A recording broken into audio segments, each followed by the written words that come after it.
What's really exciting is how Project Astra brings us closer to our vision for a universal AI assistant that is seamlessly integrated into our lives across different devices and contexts.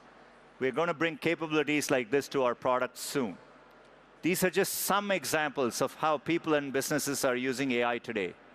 But some of the most exciting examples are happening across science and discovery.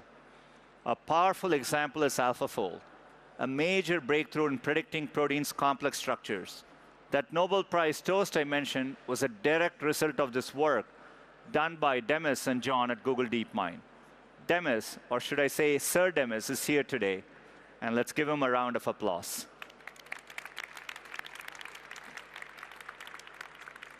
We opened up AlphaFold in 2021 free of charge to the scientific community. Today, more than 2.5 million researchers from over 190 countries are using it to develop new malaria vaccines, cancer treatments, and even plastic-eating enzymes. We estimate AlphaFold has helped to save hundreds of thousands of research years. One company building on AlphaFold is Isomorphic Labs, part of Alphabet. They're using machine learning in the drug design process to improve the success rate of therapies while reducing overall time and cost. And we have partners all over the world using our cloud technologies, like Servier here in France. Quantum computing will also help scientists discover new medicines, as well as design more efficient batteries for electric cars and accelerate progress in fusion and new energy alternatives. It's the next big paradigm shift in computing following AI, and we are making good progress. Our latest breakthrough was in December. Our state-of-the-art Willow quantum chip solved a computation in under 5 minutes that would take a classical computer 10 septillion years. That's 1 followed by 25 zeros, longer than the universe has existed several times over. And it did so while reducing errors, even as the number of quantum chips increased. AI helped with that, by the way, and will continue making progress on our journey to a fully error-corrected quantum computer. Now let me turn to an example that is very much reality: fully autonomous self-driving cars. After years of scaling the technology, including an early partnership with Renault, recent progress has been absolutely breathtaking. In 2024, Waymo, operating in 4 cities, made over 4 million passenger trips. One of those trips recently brought me and my parents to a park near Golden Gate Bridge in San Francisco. I had obviously taken Waymos before, but watching my father, who's in his 80s, I saw the progress in a whole new light. You can see him there in the front seat, totally amazed. Here's a video that brings the magic to life. There are many other instances of how AI is already benefiting society. One example is expanding information access through languages. When Google Translate first started, the models relied on languages being widely represented on the web. But for most of the world's languages, especially in places like Africa, that wasn't the case. Using AI techniques, we added over 110 new languages to Google Translate last year, spoken by 500 million people around the world. That brings our total to 249 languages, including 60 African languages. More to come. Another huge opportunity space is health. Right here in Paris, we are excited to partner with Institute Curie to combine their world-class research with our cutting-edge AI. Our goal is to improve outcomes for women with a number of rare and deadly cancers, including identifying predictive biomarkers for certain uterine cancers, or better predicting how breast cancer patients will respond to specific therapies. We are honored to work with the Institute Curie on this. In India and Thailand, we are partnering with local organizations to deliver 6 million AI screenings for diabetic retinopathy, a preventable cause of blindness. And we'll do this at no cost to patients. Beyond health, AI is improving how communities respond to natural disasters. Our AI-powered flood-up forecasts now cover more than 100 countries and more than 700 million people, giving local communities a 7-day lead time, even in areas where data is scarce. We're also using AI to map the boundaries of large wildfires and get people accurate information in 27 countries around the world. Over the past year, it reached 30 million people and helped people get to safety during the LA wildfires last month. Our new FireSat technology will give us even better tools. Using advanced sensors and high resolution, it can detect a fire as small as 5 by 5 meters, and it's going to be a big game changer for firefighters. In all these examples, I hope you can see the massive potential for AI to benefit people, boost economies, advance science, and address humanity's greatest challenges. But these beneficial outcomes are not automatic or guaranteed. It will take all of us working together on multiple fronts to make it possible.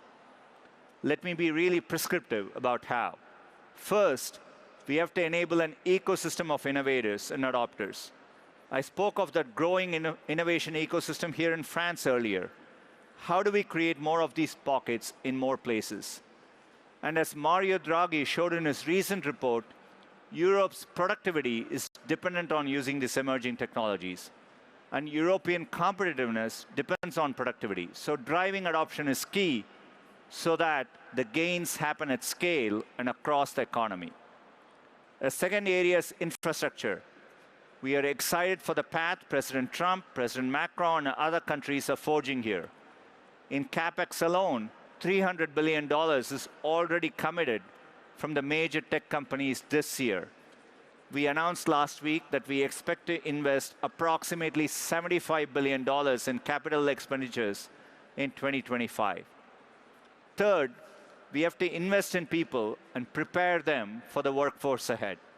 I saw a report from the World Economic Summit this year that estimates that a majority of jobs in Europe will soon be augmented by generative AI, and 7% of the jobs will face automation.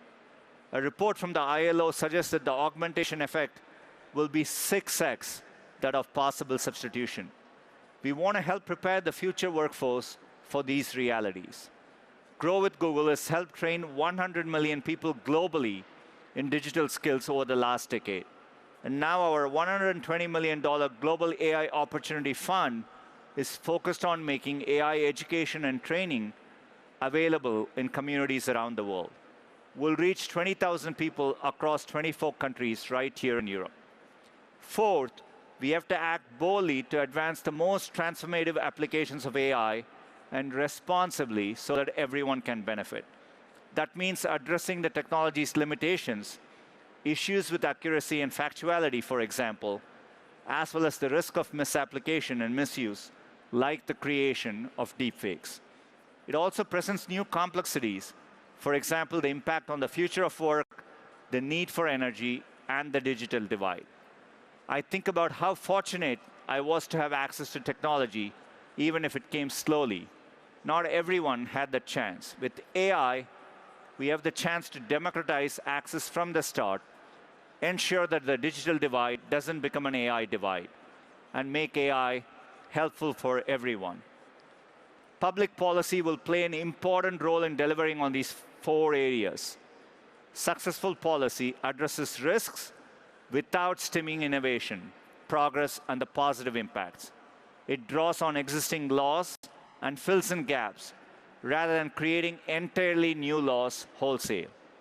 It's aligned across countries. AI can't flourish if there is a fragmented regulatory environment with different rules across different countries and regions. And finally, governments need to take a thoughtful, strategic approach to AI to drive investment in infrastructure, people, and adoption, including by governments themselves. This is an important and historic moment. I think when history looks back, it will see this as the beginning of a golden age of innovation. But these outcomes are not guaranteed. The biggest risk could be missing out. Every generation worries that the new technology will change the lives of the next generation for the worse. Yet, it's almost always the opposite. I grew up doing math using logarithmic tables. I was uncomfortable watching my kids learn math from smartphones. They've turned out just fine. We must not let our own bias for the present get in the way for the future. we have a once-in-a-generation opportunity to improve lives at the scale of AI. Let's do everything to make it possible. To close, we have one more example of how AI is making a difference. Let's roll the video. Hope is a funny thing. If you didn't have any, you wouldn't do any of this. December, I was going to start my dad leave. But unfortunately, life had some other plans, because that's when Max had his first seizure. So we rushed to the hospital. When the genetic test results came back, Max has Alexander disease. Typical life expectancy is 5 to 10 years. There's no treatment, there's no cure, there's nothing we can do. I mean, I love him so much. And doing nothing is not an option. When Gemini came out, the really lovely thing is that it can read PDFs. So it can help me analyze and understand scientific papers that are incredibly dense. I understood that there are some parallels between Alexander disease and Alzheimer's. You realize that suddenly there is a bunch of people out there who work on things that they themselves don't know might be really relevant to Alexander disease. So I asked Gemini, how is this paper on Alzheimer's relevant in this paper about Alexander disease? I literally sent an email to the author on Friday late afternoon. Monday morning I get an email back, and now she is working on Alexander disease. That is mind-blowing to me. At the end of the day, Max is still a hilarious, almost 2-year-old little man who wants to have fun with Dad. So I don't think we're gonna stop. Why would we?